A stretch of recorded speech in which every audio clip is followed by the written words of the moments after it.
ಇರುವಂತಹ ಪದಾರ್ಥಗಳನ್ನ ಬಳಸಿ ಟೊಮೊಟೊ ಚಟ್ನಿ ಅಥವಾ ಟೊಮೊಟೊ ಕುರ್ಮಾ ಅಂತಲೇ ಕರಿಬೋದು.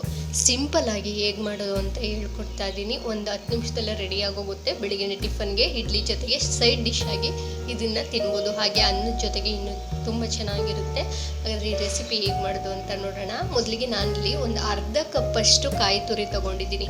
ನೋಡಿ, ನೀವು ಬೇಕಿದ್ರೆ 1 ಕಪ್ಪಷ್ಟು ಕಾಯಿ ತುರಿ ತೊಗೊಳ್ಳಿ. ಸ್ವಲ್ಪ ಜಾಸ್ತಿ ಚಟ್ನಿ ಬೇಕಾಗಿದ್ದರೆ 1 ಕಪ್ಪಷ್ಟು ತೊಗೊಂಡ್ರು ನಡೆಯುತ್ತೆ. ಈಗ ನಾನಿಲ್ಲಿ 4 ಟೊಮೊಟೊ ತೊಗೊಂಡಿದ್ದೀನಿ. ಹಾಗೆ 2 ಈರುಳ್ಳಿ, ಸಣ್ಣ ಈರುಳ್ಳಿ ಆದರೆ 2 ಈರುಳ್ಳಿ ತೊಗೊಳ್ಳಿ, ದೊಡ್ಡ ಈರುಳ್ಳಿ ಆದರೆ 1 ಈರುಳ್ಳಿನ ಕಟ್ ಮಾಡಿ ತೊಗೊಳ್ಳಿ. ಹಾಗೆ 3 ಹಸಿಮೆಣಸಿನ್ಕಾಯಿ, ಹಣ್ಣಾಗಿರುವಂತಹ ಮೆಣಸಿನ್ಕಾಯಿನೇ ತೊಗೊಂಡಿದ್ದೀನಿ. ಒಂದು 1/4 ಟೀ ಸ್ಪೂನಷ್ಟು ಶುಂಠಿ ಬೆಳ್ಳುಳ್ಳಿ ಪೇಸ್ಟ್ ತೊಗೊಳ್ಳಿ. ಹಾಗೆ ಬೆಳ್ಳುಳ್ಳಿ ಮತ್ತು ಶುಂಠಿ ಇದ್ದರೆ ಒಂದು 5-6 ಬೆಳ್ಳುಳ್ಳಿ, ಹಾಗೆ ಒಂದು ಅರ್ಧ ಇಂಚಷ್ಟು ಶುಂಠಿ ತೊಗೊಂಡ್ರೆ ಸಾಕಾಗುತ್ತೆ. ಈಗ ನಾವು ಪದಾರ್ಥಗಳನ್ನ ಜಾರಿಗೆ ಹಾಕೊಳ್ಳೋಣ. ಜಾರಿಗೆ 2 ಟೀ ಸ್ಪೂನಷ್ಟು ಹುರ್ಗಡ್ಲೆ ಹಾಕೊಳ್ತಾ ಇದ್ದೀನಿ.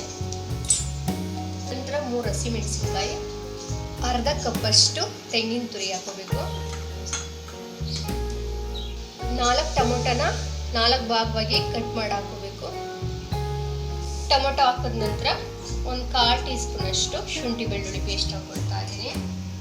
ಇವಾಗ ನೀರು ಹಾಕ್ತೆ ಒಂದು ರೌಂಡು ಹಾಗೆ ರುಬ್ಬೇಕು. ನೋಡಿ, ಇಷ್ಟು ನುಣ್ಣಗೆ ರುಬ್ಕೊಂಡ್ರೆ ಸಾಕಾಗುತ್ತೆ. ಸ್ಟವ್ ಮೇಲೆ ಒಂದು ಪಾತ್ರೆ ಇಟ್ಕೊಳ್ಳಿ. ಒಂದು 2 ಟೇಬಲ್ ಸ್ಪೂನಷ್ಟು ಎಣ್ಣೆ ಹಾಕೊಳ್ತಾ ಇದ್ದೀನಿ. ಎಣ್ಣೆ ಸ್ವಲ್ಪ ಬಿಸಿಯಾಗಲಿ. ಎಣ್ಣೆ ಚೆನ್ನಾಗಿ ಬಿಸಿ ಆದ ನಂತರ 1/4 ಟೀ ಸ್ಪೂನಷ್ಟು ಸಾಸಿವೆ ಹಾಕೊಳ್ಳಿ. ಅರ್ಧ ಟೀ ಸ್ಪೂನಷ್ಟು ಉದ್ದಿನ ಬೇಳೆ ಹಾಕೊಳ್ಳಿ. 1/4 ಟೀ ಸ್ಪೂನಷ್ಟು ಜೀರಿಗೆ ಹಾಕೊಳ್ಳಿ. ಒಂದು ಒಣಮೆಣಸಿನ್ಕಾಯಿನ ಸ್ವಲ್ಪ ಕರಿಬೇವು ಹಾಕೊಳ್ಳಿ. 2 ಈರುಳ್ಳಿನ ಸಣ್ಣದಾಗಿ ಕಟ್ ಮಾಡಿ ಹಾಕೋಬೇಕು. ನಂತರ ಇದನ್ನು ಚೆನ್ನಾಗಿ ಎಣ್ಣೆಯಲ್ಲಿ ಫ್ರೈ ಮಾಡ್ಕೋಬೇಕು.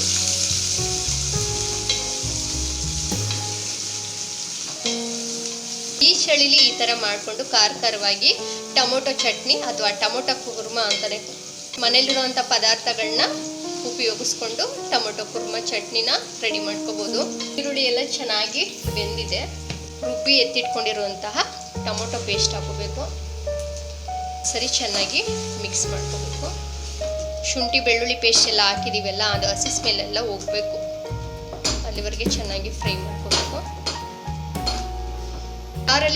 ಜಾರಲ್ಲಿ ಉಳಿದಿರುವಂಥ ಟೊಮೊಟೊ ಪೇಸ್ಟ್ಗೆ ಸ್ವಲ್ಪ ನೀರು ಹಾಕಿ ಮತ್ತೆ ನಾವು ಒಗ್ಗರಣೆಗೆ ಹಾಕೊಳ್ಳೋಣ. 1-2 ನಿಮಿಷ ಚೆನ್ನಾಗಿ ಎಣ್ಣೆಯಲ್ಲಿ ಬೇಯೋದಕ್ಕೆ ಬಿಡಬೇಕು.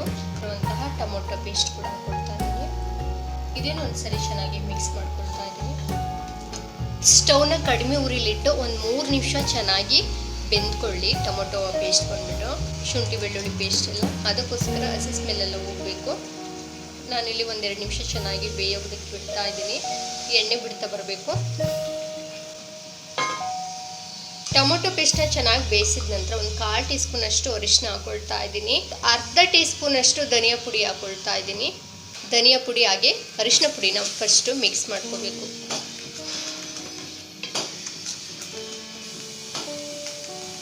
ಮಿಕ್ಸ್ ಮಾಡಿದ ನಂತರ ಅರ್ಧ ಟೀ ಸ್ಪೂನಷ್ಟು ಅಚ್ಚಕಾರದ ಪುಡಿ ಹಾಕೊಳ್ತಾ ಇದ್ದೀನಿ.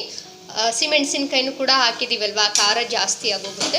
ಅದಕ್ಕೋಸ್ಕರ ಒಂದು ಅರ್ಧ ಟೀ ಸ್ಪೂನಷ್ಟು ಹಾಕ್ಕೊಂಡಿದ್ದೀನಿ. ನೀವು ಜಾಸ್ತಿ ಖಾರ ತಿನ್ನೋರಾಗಿದ್ದರೆ 1/4 ಟೀ ಸ್ಪೂನಷ್ಟು ಅಚ್ಚಕಾರದ ಪುಡಿ ಹಾಕೊಳ್ಳಿ. ಅರ್ಧ ಟೀ ಸ್ಪೂನಷ್ಟು ಅರಳುಪ್ಪು ಹಾಕ್ತಾ ಇದ್ದೀನಿ. 1/2 ಟೀ ಸ್ಪೂನಷ್ಟು, ಅರ್ಧ ಟೀ ಸ್ಪೂನಷ್ಟು ಸಾಕಾಗುತ್ತೆ. ಚಟ್ನಿ ಆಗಲಿ ಕುರ್ಮಾ ಆಗಲಿ ಎಷ್ಟು ಬೇಕೋ ಅಷ್ಟು ನೀರು ಹಾಕೋಬೇಕು. ಒಂದು 1/4 ಗ್ಲಾಸಷ್ಟು ನೀರು ಹಾಕ್ಕೊಂಡಿದ್ದೀನಿ. ನೀರು ಹಾಕಿ ಚೆನ್ನಾಗಿ ಮಿಕ್ಸ್ ಮಾಡ್ಕೊಳ್ತಾ ಇದ್ದೀನಿ. ದೋಸೆ ಇಡ್ಲಿಗಾದರೆ ಗಟ್ಟಿ ಇದ್ದರೆ ಚೆನ್ನಾಗಿರುತ್ತೆ. ಅದೇ ನಾವು ಅನ್ನಕ್ಕೂ ಬೇಕು ಈ ಥರ ಕುರ್ಮಾ ಅಂದರೆ ಸ್ವಲ್ಪ ತೆಳುವಾಗಿರಲಿ. ಇನ್ನೊಂದು ಸ್ವಲ್ಪ ನೀರು ಹಾಕಿ ಒಂದು 5 ನಿಮಿಷ ಚೆನ್ನಾಗಿ 2 ಕುದಿ ಬಂದಮೇಲೆ ಸ್ಟವ್ನ ಆಫ್ ಮಾಡ್ಕೊಳ್ಳೋಣ. ಮುಚ್ಚಳ ಮುಚ್ಚಿ 1-2 ನಿಮಿಷ ಚೆನ್ನಾಗಿ ಬೇಯೋದಕ್ಕೆ ಬಿಡ್ತೀನಿ. ಕುರ್ಮಾ ಚೆನ್ನಾಗಿ ಬೆಂದಿದೆ. ಇವಾಗ ಸ್ಟವ್ನ ಆಫ್ ಮಾಡ್ಕೊಳ್ಳೋಣ. ನೋಡಿ, ಇಷ್ಟು ಬೆಂದರೆ ಸಾಕಾಗುತ್ತೆ. 1-2 ಕುದಿ ಬಂದರೆ ಸಾಕು.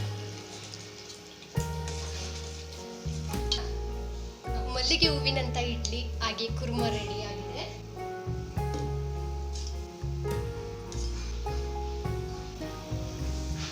ಸೂಪರ್ ಆದ ಇಡ್ಲಿ ಮತ್ತು ಕುರ್ಮಾ ರೆಡಿಯಾಗಿದೆ. ಖಂಡಿತ ಈ ಕುರ್ಮಾ ರೆಸಿಪಿ ನಿಮಗೂ ಇಷ್ಟ ಆಯಿತು ಅಂದರೆ ಲೈಕ್ ಮಾಡೋದನ್ನು ಮರಿಬೇಡಿ. ಈ ರೆಸಿಪಿನ ನಿಮ್ಮನೇಲೂ ಕೂಡ ಟ್ರೈ ಮಾಡಿ ಹೇಗೆ ಬಂತು ಅಂತ ಕಮೆಂಟ್ ಮಾಡಿ. Thank you for watching. Thank you so much.